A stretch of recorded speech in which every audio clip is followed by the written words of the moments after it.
안녕하십니까. 황태순TV의 황태순입니다. 2020년 9월 25일 금요일입니다. 지금 대한민국이 펄펄 끓고 있습니다. 정말 국민들의 분노가 하늘을 치솟고 있습니다.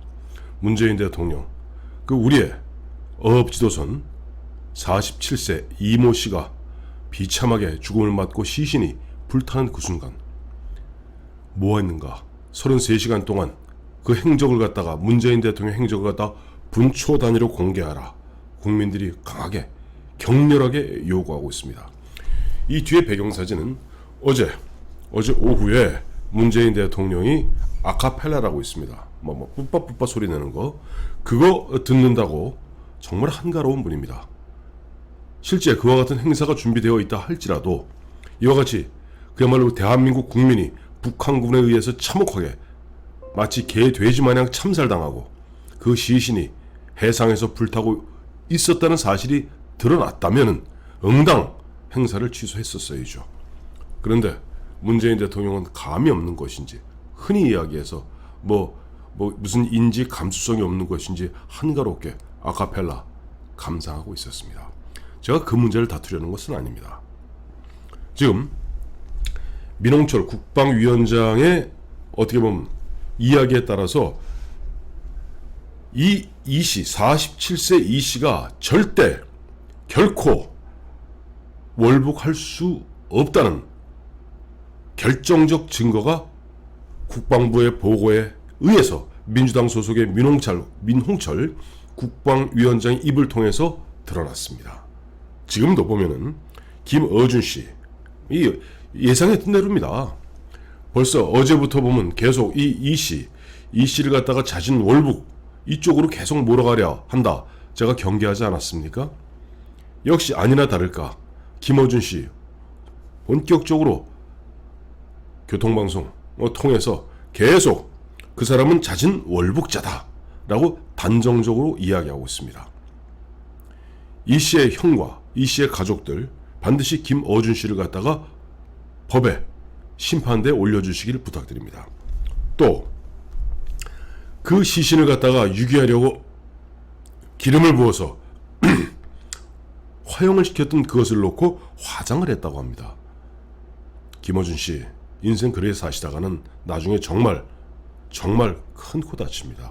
화장이라는 것은 우리가 어떻게 누가 돌아가셨을 때 매장을 하느냐, 화장을 하느냐, 또 해군 같은 경우 수장을 하느냐, 이런 어떤 장례 의식 절차에 관한 것입니다. 이것은 시신을 갖다가 태워 없앤 겁니다. 기름을 부어서. 거기다 설훈, 오선 우원식이나 된다는 자가 한다는 이야기가 NLL 북쪽에서 벌어졌던 일을 우리가 총을 쏘리 대포를 쏘리 어찌하리 라고 말 같자는 이야기하고 있습니다. 참 6시간 동안 대한민국 군은 걸 버젓이 지켜보고 있었다고 합니다. 그렇다면 어떠한 형태로든지 누가 얘기하더군요. 첩보 자산이 드러날까봐 얘기 못했다. 아니, 스피커를 틀어서라도, 방송을 틀어서라도 어떠한 형태로든지 우리 국민이 피살되고 처형되는 그 광경만은 막았어야죠. 역시 그 대통령의, 그 당 소속의 의원의, 또 그 대통령이 지휘하는 국방부에 참 한심하기 짝이 없습니다. 자, 본론 들어오겠습니다. 지금 이거는 제 얘기가 아니라 국회 국방위원회에서 이야기했던 것을 민홍철 국방위원장이 방송에 나와서 한 이야기입니다. 뭐냐니까 원래 6시간, 그러니까 22일, 화요일이죠. 화요일 22일 오후 3시 반경에 보면 짧게는 한 28시간, 만약에 실족 시간이 새벽이었다면 거의 30시간 넘게 그야말로 구명조끼에다 부유물 하나에 몸을 갖다가 기대어서 기진맥진한 상태로 있었던 이 씨는 북한 경비정과 만나게 됩니다. 그리고 그로부터 3시간 동안 무언가 해상에서 취조하는 그런 일이 벌어집니다. 지금까지 알려진 바에 따르면 그냥 우린 6시간 동안, 그러니까 화요일 오후 3시 반부터 저녁 9시 40분까지 6시간 10분 동안 그냥 북한군하고 그 이 씨하고 같이 이렇게 서로 해상에서 있었던 것으로 알고 있었는데 그게 아닙니다. 6시 반경, 그러니까 3시 반경에 북한 경비정에 의해서 어떻게 보면 사실상 그 북한 경비정의 통제하에 들어갔고, 이 씨는 3시간 동안, 이것도 좀 미심쩍은 얘기예요.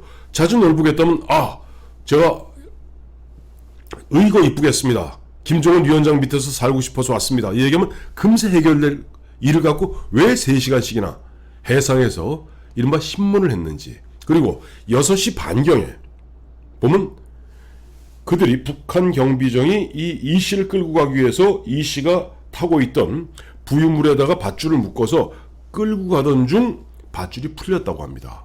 그리고 2시간 동안 그 경비정은 그들 표현을 그대로 빌자면 분실했다는 거예요. 물건 취급하는군요. 분실, 즉 6시 반경, 요즘 저녁 6시 반경이면 어둑어둑해집니다. 6시 반경에 어쨌든 그 밧줄이 풀렸고 2시간 동안 그 북한 경비정은 열심히 찾아 헤맨 끝에 한 8시 반경에 다시 이 씨를 확보했고, 그로부터 1시간 정도 더 있었던 9시 40분경에 처형했고 10시 10분경에 화형을 했습니다. 시신을 불태웠습니다. 자, 제가 가정해 보십시다. 제가 지금 군에서 이야기하는 대로, 또 정부에서 얘기하는 대로 내가 정말 의거 입국할 마음으로, 흔한 얘기로 요즘 그런 얘기 하더군요. 빚이 2천만 원 있고 구명조끼를 입고 있었던 것이 자신 월북하려는 증거라고 얘기하고 있습니다.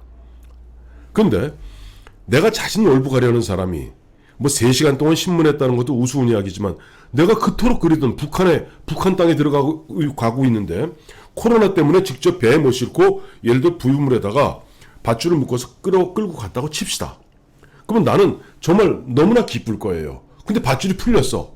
나 같으면 어떡하겠습니까? 꽈함을 지릅니다. 여보쇼, 밧줄이 풀렸어. 사람 살리쇼. 얘기할 겁니다. 처절하게 외칠 겁니다. 그렇다고 무슨 그 끌고 간 경비정이 무슨 항공모함도 아닙니다. 자그마한 경비정입니다. 우리가 바다에서, 그것도 보면 NLL 근처에 바다라는 조용하기 짝이 없습니다. 거기에서 과함을 지르면 그 앞에 밧줄이 도대체 몇백 미터짜리 밧줄을 끌고 갔는지 모르겠습니다만은 통상 길어봐야 한 10m 안쪽일 겁니다. 과함 지르면 다 들립니다. 제가 의거 입국하는데, 내가 드디어는 꿈에도 그리던 북한 땅을 밟게 되는데, 나의 생명줄과 같은 그 경비정과 나의 이 자그마한 이 부유물 사이를 갖다 연결하고 있는 그 줄이 풀렸으면 나는 얼마나 과음치겠습니까? 왜? 나는 그 전날부터 시작해서 무려 30시간 넘게 물 한 모금 못 마시고 밥도 못 먹고, 아시죠? 바닷물 절대 먹으면 안 된다는 거. 바닷물은 절대 못 먹습니다. 그렇기 때문에 이 양반은 지금 거의 30시간 가까이 물 한 모금 못 마시고 기진맥진할 수밖에 없는 상태입니다. 그런 상태에서 끌고 가는 이게 풀렸어. 나는 얼마나 즐거워. 그런데 거기서 풀렸으면은 내가 지상 낙원으로 가는데 그 줄이 풀렸으면 내가 과음을 지르고 살려달라고 아우성을 치고 별생 쇼를 하게 돼 있습니다. 이거는 누가 보더라도 우선 3시간 동안 해상에서 신문했다는 것조차도 내가 월북할 의사가 없었기 때문에 나는 대한민국 공무원이라고 얘기했던 것으로 짐작되고 있고, 그러다 보니까 그쪽에서 일을 어떻게 해결해야 될지를 갖다 갖고 아마 상부에 보고를 했을 겁니다. 야, 그 남조선의 공무원이란 자가 여기 표류해서 여기 왔다는데 본인은 송환을 갖다 강하게 요구하고 있다. 어떡할까? 라고 옥신각신 뭘 그렇게 3시간 동안 신문할 게 뭐 그리 많습니까? 그리고 북한은 방역 체계도 없습니까? 방어복? 정말로 의거 입국하고 자신 월북한 사람이라면 데려가서 격리해갖고 수용해서 하면 그만입니다. 지금 김어준 씨 코로나 때문에 화장을 했다고요? 당신 언제 그러다 화장당합니다. 코로나 때문에 아무리 어쩌고 저쩌고 한다 하더라도 소독하고 예를 들어서 하면 됩니다. 북한이 이 씨의 시신을 갖다가 해상에서 불태워 없앤 것은 우리가 멀리서나마 감시하고 있다는 것을 갖다가 모른 채 이른바 증거인멸한 겁니다. 이 김어준 씨야. 참 한심하기 짝이 없는 김어준 씨 얘기는 더 이상 하지 않겠습니다. 자, 우리가 이렇게 보았을 때 지금 국방부는 무언가 지금 자기 자신의 어떤 경계와 등등의 것에 실패를 갖다가 감추기 위해서 계속 양파 껍질을 까듯이 조금 내놓고 이리저리 말을 돌리고 있는 가운데 오늘은 국방위원 전체 거기서 브리핑했더니 국방위원 전원들이 월북으로 다 이른바 생각하게 되더라 이런 거 아니에요? 저 민홍철 씨 말에 따르면은 당연하죠.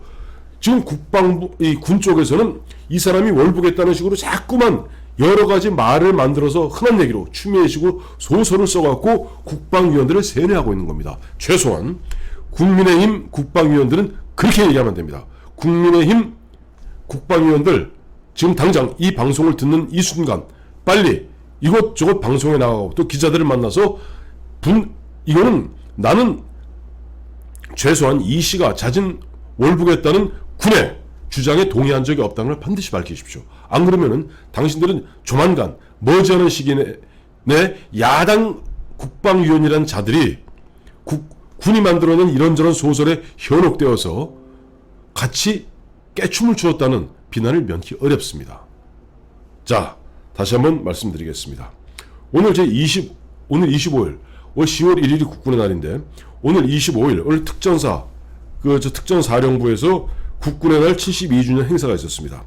문재인 대통령 군 통수권자라는 자가 여기서 기념사 하면서 이러한 상황에서도 북한 또 북한의 만행에 대한 규탄 얘기는 한마디도 없었습니다. 오로지 평화만 6번 부르짖었을 뿐입니다. 그러니 어제 그 순간 24일 온 국민이 온 나라가 정말 치를 떨고 있는 그 순간에 아카펠라 듣고 앉아서 참 고개를 끄덕이고 앉았으니 대한민국 군 통수권자의 이런 모습 속에서 우리가 과연 두 다리 뻗고 그나마 잠이나 잘 수 있겠습니까? 다행히도 군은 이런저런 핑계 댄다고 국방위에서 얘기했는데 그 민홍철 국방위원장의 전언에 따르면은 결코 47세 이씨 돌아가신 고인은 자진 월북할 수가 없는 겁니다. 3시간 동안 해상신문 속에서 무언가 버티었고 특히 자기의 부유물과 이 경비정관을 이었던 그 줄이 풀려서 2시간 동안 아마 필사적으로 남쪽으로 오려고 애를 썼을 겁니다. 불행하게도 해류가 이쪽 남동 쪽에서 북서쪽으로 흘러갔기 때문에 그러니까 처음에 실종된 곳은 이곳인데 저기 발견되고 불빛이 나온 곳은 38km 떨어진 왼쪽 아닙니까? 자, 이와 같은 상황 보면서 더 이상 군과 대한민국 문재인 정부는 손바닥으로 하늘 가리려 하지 말고 지금이라도 사과하고 책임질 사람은 문책하십시오. 대통령 특히 33시간 동안 처음에 이 양반이 오후 3시 22일 오후 3시 반경에 북한 경비정에 의해서 사실상 납포된 상태에서 신문을 받고 있다는 첩본지 초기 정본지 들었다는 거 아니에요? 그로부터 대변인을 통해서 유감을 표명할 때까지 남의 얘기입니까? 유감 표명에 규탄을 해야지. 33시간 동안 무엇을 했는지 김종인 국민의힘 비대위원장 이야기대로 분초 단위로 밝혀주기를 다시 한번 간곡히 촉구합니다.